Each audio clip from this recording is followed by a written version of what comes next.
Welcome to the Proud Psychologist podcast, where we look at all things mental health. Brought to you by me, Carol, an LGBTQ coaching psychologist. Hello everyone, and welcome to another episode of The Proud Psychologist.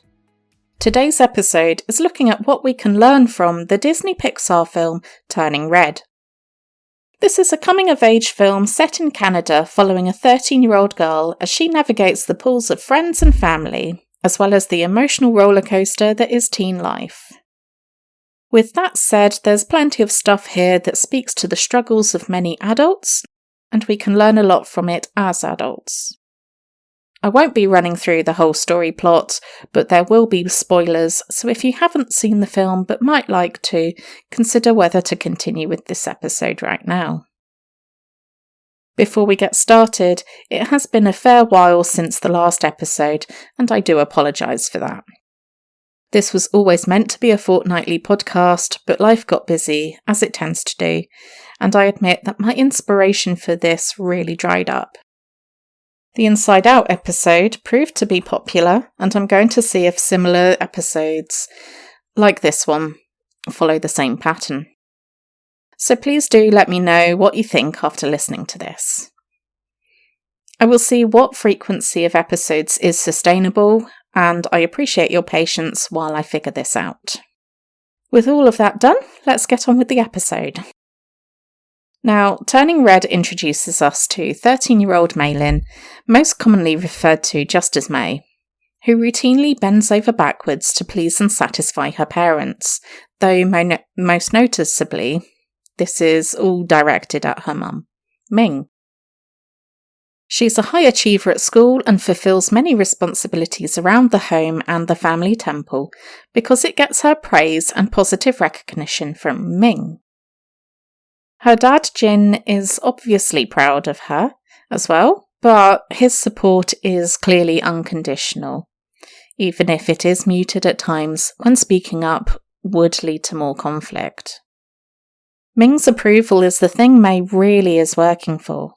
Ming clearly isn't interested in who May is, what she likes, and what she values, which is crushing for May. This is characteristic of an enmeshed relationship, actually. Enmeshment happens when two people have such poor boundaries with each other that one's individuality is subsumed by the other. Only the feelings, needs, values, views, etc. of one person matter in this kind of relationship. In Turning Red, May doesn't get to have her own feelings and needs, because Ming's take precedence. This is brilliantly demonstrated in a couple of instances. One, where May tries to tell her mum about the band she and her friends are big fans of, but Ming's reaction is to dismiss and criticise both the band and May's friends without letting May speak. The other example is when Ming cottons on to the fact that May has developed a crush on a guy.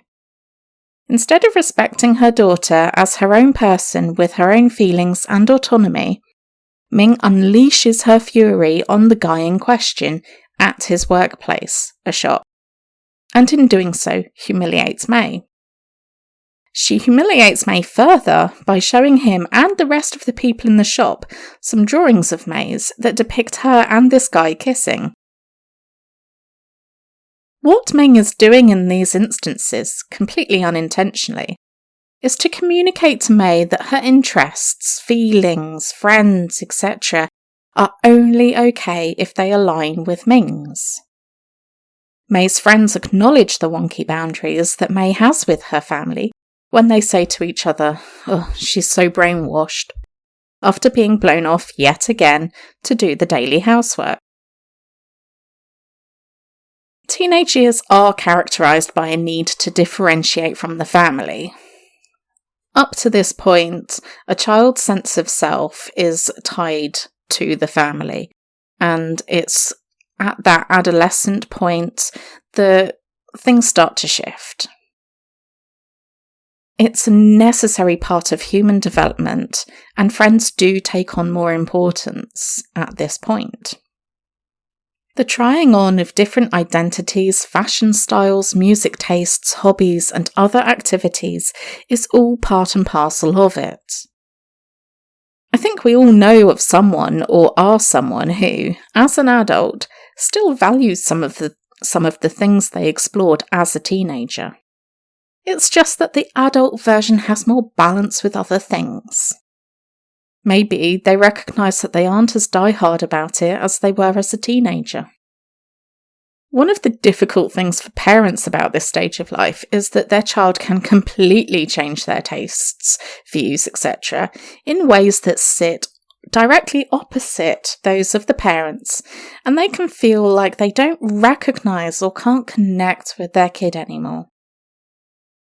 Sometimes this phase is characterised by deliberate rebellion and opposition, but a lot of the time it's just them trying to find their own identity, much like May does in the film.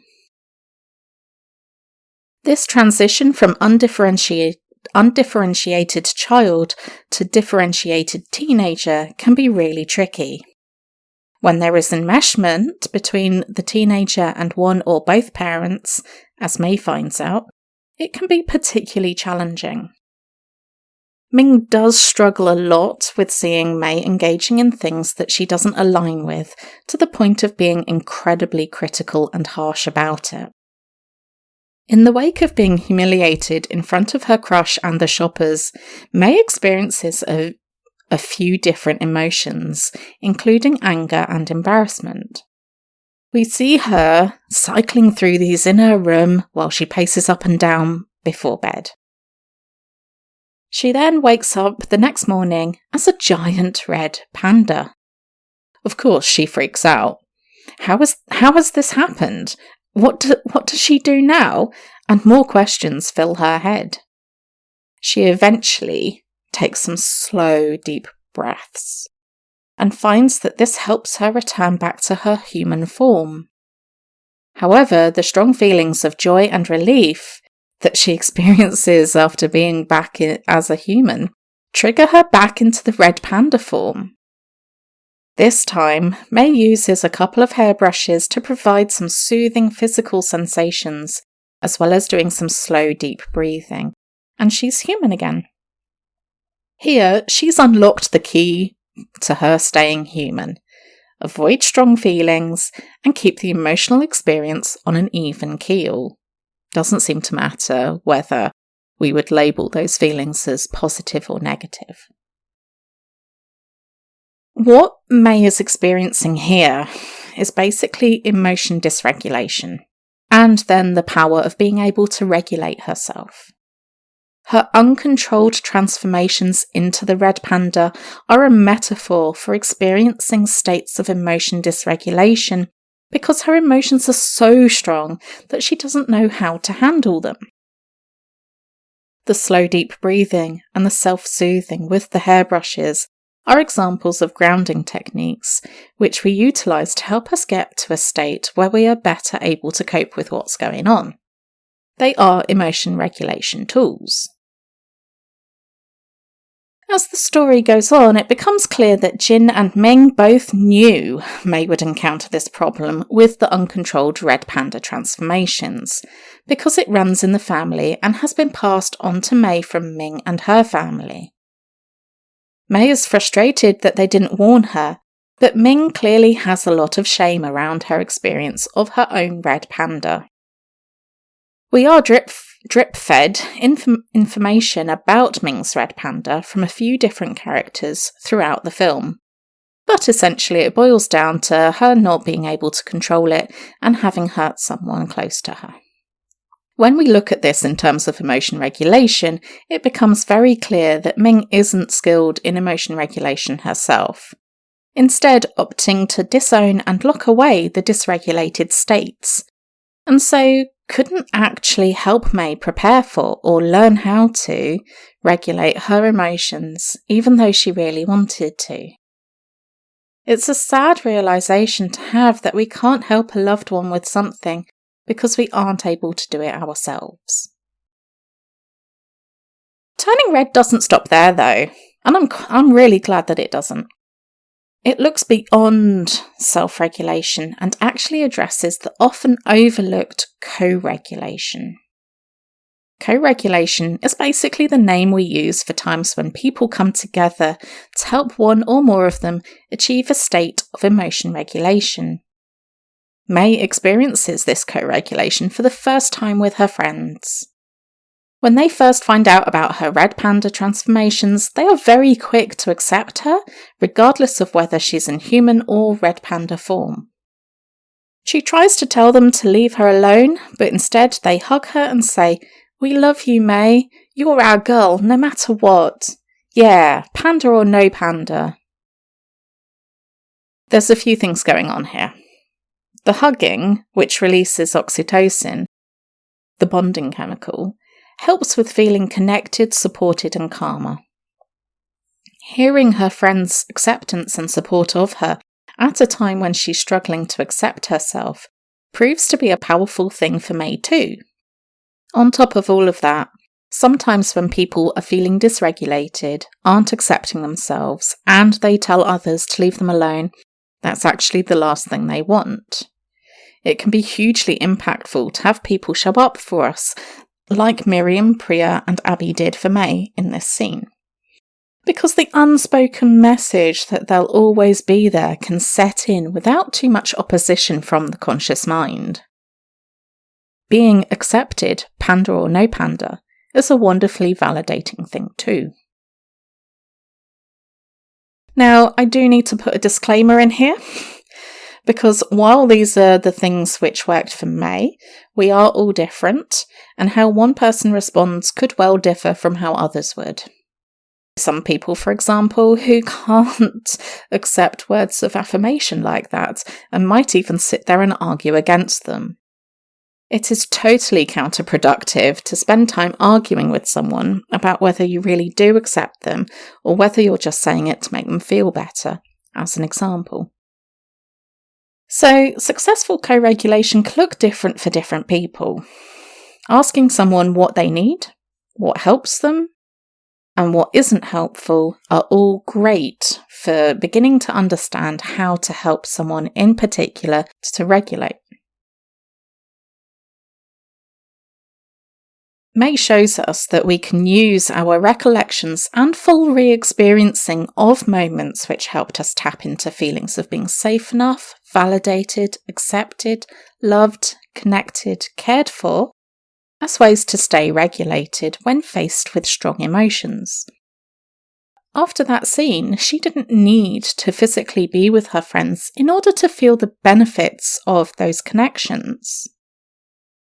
I am hesitant to label this as either self-regulation or co-regulation, because neither feels quite right to me.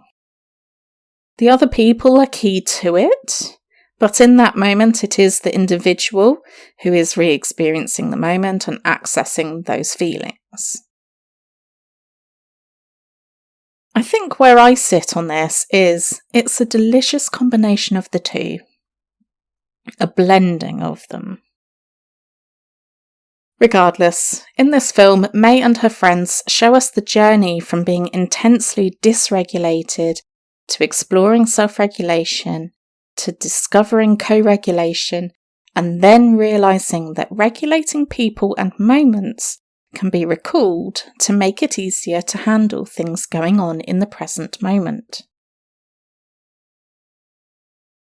A lot of adults struggle with one or more aspects of this, and Turning Red offers examples of things to try, as well as normalising the whole process of experiencing strong dysregulating emotions and managing them through various approaches, both on our own and with others. Ming hadn't learned to manage her emotions and instead opts to lock away the dysregulated parts of her. This is shown to be the way of coping that previous generations had adopted too, and the film is careful not to disparage it.